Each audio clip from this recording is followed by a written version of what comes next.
Bible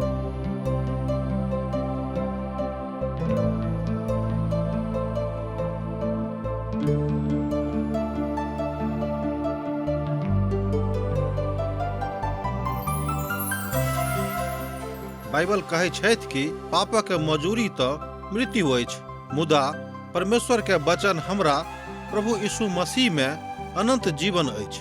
हम सब एहन काज करै छी जे परमेश्वर के अप्रसन्न करै छी, जे हमरा के सजा दिलाबऽ के पात्र बनाबै छै। मुदा बाइबल अनंत जीवन के दिस एकटा स्पष्ट मार्ग के प्रस्तुत करै छथिन। TWR के प्रस्तुति आशक इजोत यह अनंत जीवन के खोजो में चलो वाला एकटा कार्यक्रम अछि। कृपया क देखू, सुनू, जाहिसँ परमेश्वर अहाँ के जीवन के मार्गदर्शक बनल रहे। आशा के इजोत मैथिली कार्यक्रम में हम एक बेर और अहाँक अभिनंदन प्रभु यीशु मसीह के मीठ आ पवित्र नाम से कह रहल छी। एना तो हमरा सब आजुक दिन तेसर अध्याय के अध्ययन आरंभ कर रहल छी। एक बादो हमरा सब दूसरे गीत में छी, मुदा हम तो बाजब जे हमरा सब दोसर स्टेंजा में छी। अब जे हुएक, मुदा ई एकटा नव विषय के लऽ कऽ आरंभ करैत अछि, अर्थात नव विषय के लऽ कऽ आबैत अछि। यह बात मिलाजुला के एकटा अलग तस्वीर प्रस्तुत करैत अछि। एहि पोथी के आरंभ में हमरा सब एकटा घाटी के देश में छलहुँ हैं, जे इब्राहिम देशो में छल। ओतऽ हमरा सब एकटा युवती के देखे छी आ हुनक परिवारक देखे छी, जे सब बंधुआ किसान छलाह। आ सुलेमान हुनका जीत चुकल छथि, हुनक हृदय के जीत चुकल छथि आ हुनका संगे ओ अब यरूशलेम आबि गेल छथि। एहि तरह हमरा लोकनि देखलहुँ हैं कि एकटा नव विषय एहि तेसर अध्याय में आरंभ भऽ रहल अछि। तहन आजुक विषय वस्तु एहि तरह बुझि सकलहुँ हैं, मध्य रात्रि के खोज। आजुक विषय वस्तु हमरा लोकनि एहि तरह राखि सकैत छी, मध्य रात्रि के खोज। रातक काल में अपन पलंग पर अपन प्राण प्रिय के बाजैत छलहुँ हैं, खोजैत तऽ छलहुँ हैं, मुदा हुनका नहि पयलहुँ हैं। हम बाजलहुँ हैं, हम अब उठि कऽ नजर में छी आ सड़क पर आ चौक सब पर अपन प्राण प्रिय के खोजब। हम हुनका खोजैत तऽ रहलहुँ हैं, मुदा हुनका नहि पयलहुँ हैं। एहि बातक सत्यापन अहाँ एहिठाम श्रेष्ठ गीतक पोथी तेसर अध्याय के 1 आ 2 पद में पढ़ि कऽ देख सकलहुँ हैं। हमर हृदय में, हमर नजरी में परमेश्वर के महान प्रेम एहिठाम झलकैत अछि। ओ अपन प्रेमी के देखबाक लेल छटपटा रहल छथि। एहिठाम हमरा लोकनि देखैत छी कि प्रभु अपन लोकक देखबाक लेल, हुनका नीक देखबाक लेल कोना छटपटा रहल छथि। एहि तरह अहाँ बाजि सकलहुँ हैं कि संसार में अहाँ असगरे नहि छी। प्रभु अहाँके छोड़ने नहीं छथि, ओ अहाँके बिसारने नहीं छथि। ओ अहाँके राजपाट में ओतेक उद्विग्न नहीं कऽ देने छथि कि अहाँ अपन प्रभुसँ विनती नहीं कऽ सकैत छी, अर्थात हुनक उद्भव का अहाँ अपन जिंदगी में नहीं बुझि सकैत छी। परमेश्वरक उद्भव की थिक, तकर उदाहरण हम यह दऽ कऽ बुझि सकलहुँ हैं कि परमेश्वर प्रेम छथि, ओ अहाँ से प्रेम करैत छथि, अर्थात प्रेम परमेश्वरक उद्भव का आ तकर विकासक बताबैत अछि। कालांतर में ओ राजा के नगरी के गली में खोज रहल छली, जे हुनका जे अधिकार भेटल रहनि, जे हुनका अधीरता हुनका दिस से भेटल रहनि, हुनक प्रेमी कतऽ चलि गेल छथि। एहिठाम हमरा लोकनि देखैत छी कि नगरी के चौराहा पर ठाढ़ भऽ कऽ ओ अपन प्रेमी के खोज रहल छथि आ अपन बिछौना पर सुतले सुतले ओ अपन प्रेमी के विषय में सोचि रहल छथि।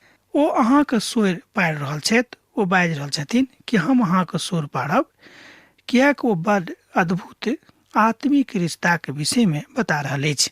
विश्वासी प्रभु यीशु मसीह के मध्य में एही तरहक रिश्ता रहबाक चाही, एही तरहक संबंध रहबाक चाही, एही तरहक कौटुंबमय संबंध रहबाक आवश्यकता थिक। नींद जो अहाँके पड़ि गेल, जो अहाँ आराम में छी, तऽ एहिसँ पहिने अहाँ अपन प्रेमी के मिल कऽ, हुनकासँ भेंट कऽ कऽ, हुनकासँ गप कऽ कऽ अहाँ सुति सकैत छी। एकर अर्थ यह भेलै कि सुतयसँ पहिने अपन पितासँ, अपन प्रभुसँ, अपन उद्धारकर्तासँ अहाँ किछु मांगियौक आ हुनकासँ प्रार्थना करियौक। कियाक तऽ प्रार्थना में हम अपन उद्धारकर्ता सँ गप करैत छी, हुनका सँ कथा करैत छी, हुनका सँ बातचीत करैत छी।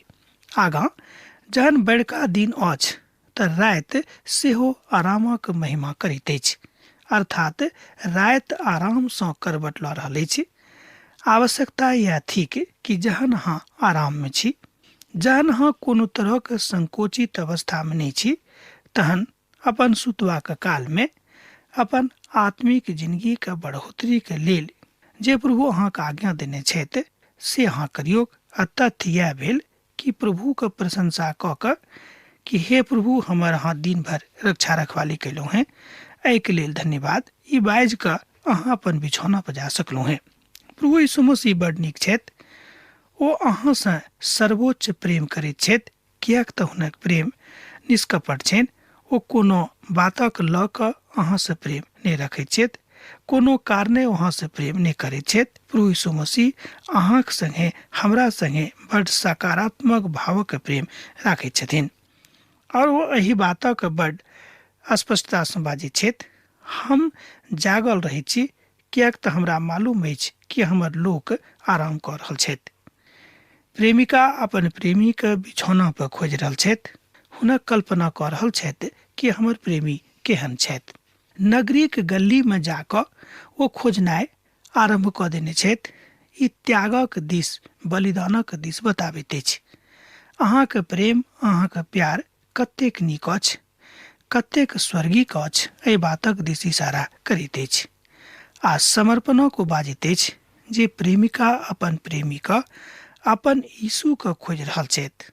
हम शोर एहि बातक लऽ कऽ पाड़ैत छी, मुदा हुनका पाबै छी जे हम प्रभु के संगे कतेक ईमानदारी के साथ, कतेक सच्चाई के साथ, कतेक स्वीकारात्मक भावना के साथ रहैत छी।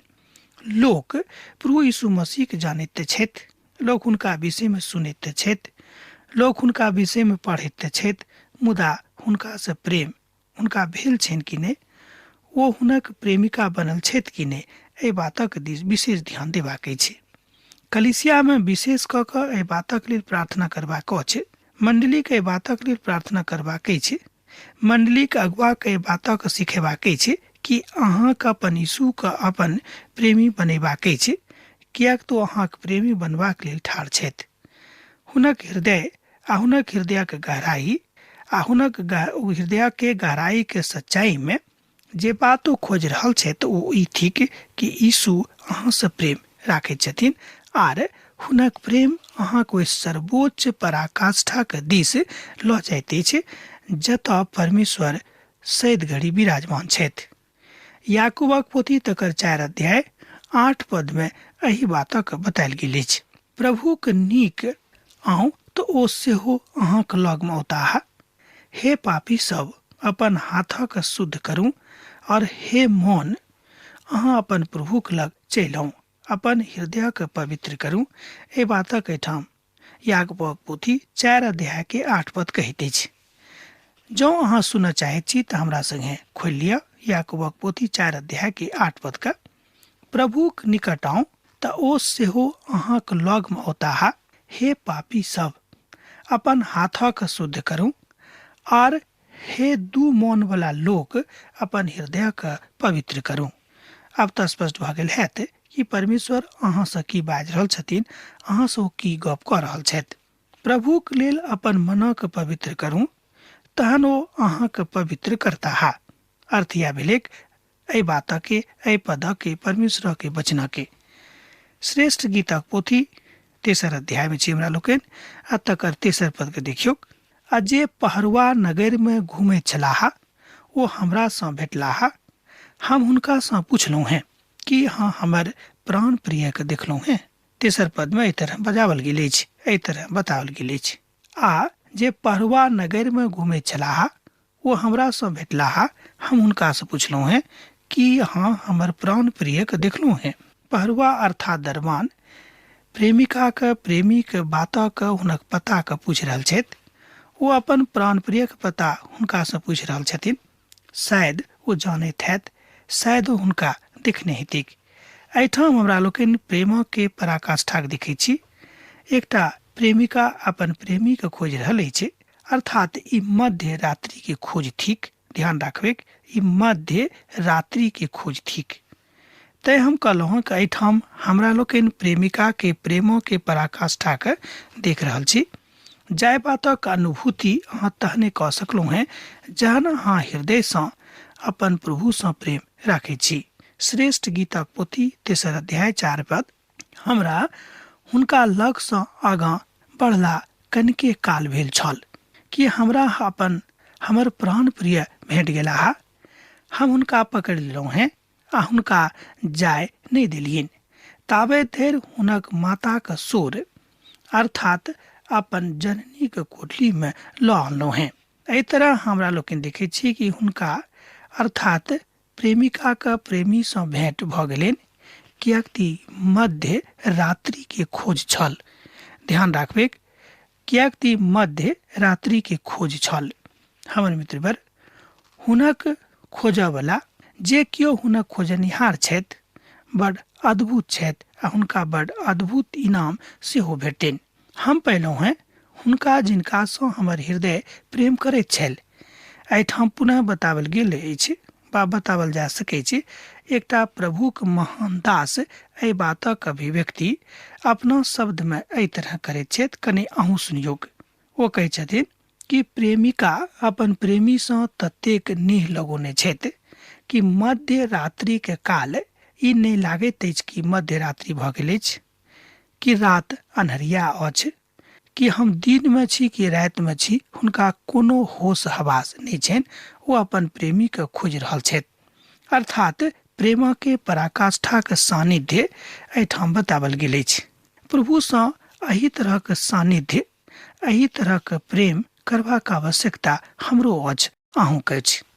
आ जे धियापुता अन्हार में छलाह हुनक प्रभु के इजोत भेटलनि, आ जे प्रभु के महिमा में स्वयं के अजगुत कैलाह आ और अपन कथा के आगाँ लऽ जेबा के कोशिश कैलथि हुनका जिंदगी में, अर्थात हुनक जिंदगी के राति में हुनका प्रभु भेटलनि, अर्थात प्रेमिका का प्रेमी भेट गेलनि। जिंदगी के इजोत यह थिक। राति रहेक कि दिन रहेक ऐसे कोनो फर्क नहीं पड़ैत अछि।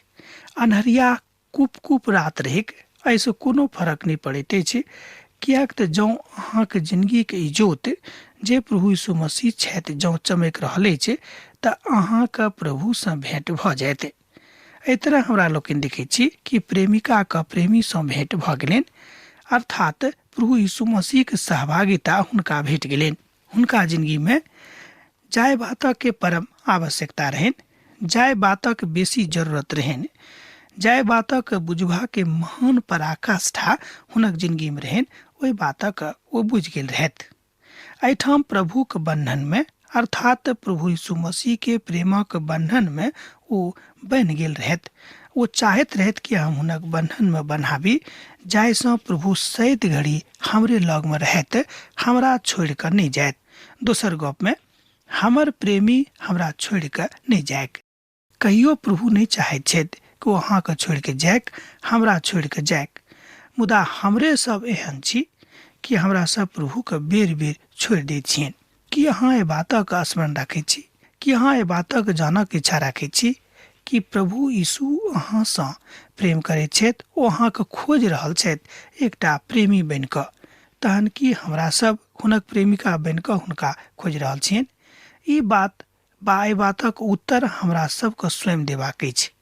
एम्हर उम्हर तय कऽ नहि, एम्हर उम्हर लुका कऽ नहि, मुदा सोझ अर्थात सोझा सोझी हुनका सन्मुख में ठाढ़ भऽ कऽ उत्तर देबाक अछि। अहाँ कहिया प्रभु यीशु मसीह के शरण में आयब? एहिठाम अहाँ करते छी प्रेमिका बनि कऽ अहाँ कहिया अपन प्रभु यीशु मसीह के शरण में अपन प्रेमी के शरण में आयब? कियाक तो अहाँ के खोज रहल छथि। मध्य रात्रि के खोज यह थिक। हे यरूशलेमक बेटी सब, हम अहाँ सँ यह कहब यह बाजब जे हम हिरनी सभक जकाँ अहाँक देखै छी, मुदा जाबे धरि प्रेम अपने सँ नहि उठेक ताबे धरि तकरा नहि तऽ हुनका उस्काबऽ दियौन, नहि हुनका एहि तरह कोनो बात करऽ दियौन, और नहि हुनका जगेबनि। एहि बातक सत्यापन अहाँ 5 पद में पढ़ि कऽ सकलहुँ हैं। एहिठाम हमरा लोकनि प्रेमीक ओहि स्वरूपक देखैत छी कि प्रेमी अपन प्रेमिकाके खोजि रहल छथि। हुनकासँ भेँट करबाक लेल ओ एम्हर ओम्हर छटपटा रहल छथि, अर्थात हुनका छटपटी भऽ गेल छनि कि हम कोना कऽ अपन प्रेमिकासँ भेँट करियै। आब ओ अद्भुत प्रेमक आ ओहि सहभागिताके एहिठाम बता रहल छथि जे हुनका संगे छल पुनः स्थापित करबाक यह काज छलीके। अपन प्रेमिकाक संगे सुलेमानक प्रवेश भऽ रहल छनि। एहि तरह हमरा लोकनि देखैत छी कि आब प्रेमी आ प्रेमिकामे भेँट भऽ गेलै, अर्थात मध्य रात्रि के खोज, अधरतिया के खोज अब पूर्ण भऽ गेलै। रात कार रहेक, रात अन्हार रहेक, रात डराबै वाला रहेक, मुदा प्रभुक ई जोत प्रेमिका के हृदय में चमकैत रहेक। एहि कारणे हुनका अपन प्रेमी सँ भेँट भऽ गेलनि। आखिरी प्रभाग में एहिठाम हमरा लोकनि देखैत छी कि प्रभु सत्ता के बड़ ऊंच प्रकोष्ठ में जतऽ प्रभु यीशु मसीह बैसल छथि, प्रभु सत्ता के विश्वास में कि प्रभु ओतऽ बैसल छथि, यह चित्रण एहिठाम हमरा लोकनि श्रेष्ठ गीत में देखैत छी। एहि संसार में बहुत लोग छथि जे प्रभु सत्ता के स्वीकार नहीं करैत छथि, अर्थात वो परमेश्वर के स्वरूप में विश्वास नहीं राखैत छथि, वो परमेश्वर का नहीं मानैत छथि। एहन बहुत लोग एहि संसार में छथि, सब देश में छथि। मुदा हृदय खोल कऽ हमरा सबके हुनका लेल प्रार्थना करबाक अछि कि हे प्रभु हुनक मनक द्वार के खोलि दियौक, और प्रभु अपन प्रेमक इजोत हुनका हृदय में, हुनका मन में जरा दियौक, जाहिसँ प्रभु ओहि बुझनाइ आरम्भ कऽ देत जे प्रभु छथि और हुनका बिनु हम किछु नहीं कऽ सकलहुँ हैं। कियाक तऽ बहुत बेर निराशाक काल में लोग एहि तरहक गप करैत छथि। बहुत बेर निराशाक काल में, दुखक काल में लोग एहि तरह के अभिव्यक्ति करैत छथिन। ई बड़ सामान्य मानवीय प्रक्रिया अछि। मान लियो अहाँ कोनो काज कऽ रहलहुँ हैं बहुत दिन सँ आ नहीं भऽ रहल अछि, तहन अहाँक मुख सँ अनेरे ई बात निकलि सकैत अछि कि हमरा लेल प्रभु नहीं छथि, हमरा लेल परमेश्वर नहीं छथि। देखियो हमर जिंदगी में एकोटा काज नहीं भऽ रहल अछि। अर्थात दोसर गप में हम अपन प्रेमी के खोज कऽ रहलहुँ हैं, मुदा वो हमरा भेटा नहीं रहल छथि। एकर अर्थ यह भेलै कि वो हमरा सँ प्रेम नहीं करैत छथि। एहि तरहक कोनो आरोप, एहि तरहक कोनो बात जो हमरा सब अपन प्रभुक ऊपर लगाबैत छी ती उचित गप नहीं भेल। मुदा जेना एहिठाम पवित्र पोथी में कहैत अछि कि ओ छोट सँ छोट बात जानैत छथि अहाँक जिंदगी के, आ पैघ सँ पैघ बात ओ जानैत छथि अहाँक जिंदगी के, तहन अहाँ अपन प्रभु के एहि तरहक आरोप नहीं लगाबियौ हुनका ऊपर। काज यह थिक कि हुनक नीक प्रेमी बनि कऽ हुनका संगे रहियोक। राजा सुलेमान जहन अपन प्रेमिका खोज में छथि, एहिठाम जे प्रतिरूप अछि, जे बातक बतायल गेल अछि, ओ थिक प्रभु यीशु मसीह। ओ बड़ आश्चर्य में आबि कऽ पूछताह जे अहाँ कतऽ हमरा खोजि रहल छी। हम तऽ अहाँक लगे में ठाढ़ छलहुँ हैं, हम तऽ अहाँक लगे में सबटा बातक दऽ रहल छलहुँ हैं, मुदा कियाक अहाँ हमरा अन्हरिया राति में एम्हर ओम्हर खोजे गेलहुँ हैं वा खोजबाक लेल पड़ेलहुँ हैं। हम तऽ राजा सुलेमानक नहीं जानैत छी, मुदा जहन हुनका सुलेमानक लग में आनल गेलनि तहन ओ चिन्ह गेलीह जे यह तऽ हमर चरवाहा प्रेमी थिकाह, जे हुनका लेल अर्थात ओतऽ गेल छलाह हुनका आनबाक लेल। ओ हुनका राजरथ पर बैसा कऽ, अर्थात हुनक पात्रता में हुनका राखि कऽ, हुनका अद्भुत प्रेम कऽ कऽ अपना संगे आनैत छथि। एहि तरह हमरा लोकनि देखैत छी कि परमेश्वर महानतम सत्ता के अभिव्यक्ति के बता रहल छथि जे मनुख के वही अभिष्ट भाव से दूर कऽ कऽ परमेश्वरक निष्ठ भाव में, परमेश्वरक अथाह प्रेम में आनबा के कोशिश कऽ रहल छथि। यह बात आ यह गप हमरा सबके आजुक दिन बुझबाक अछि। हुनक जिंदगी में आयल अद्भुत परिवर्तन सँ बा एहि बात सँ आह्लादित भेलीह जे हुनक प्रेमी हुनका भेट गेलनि।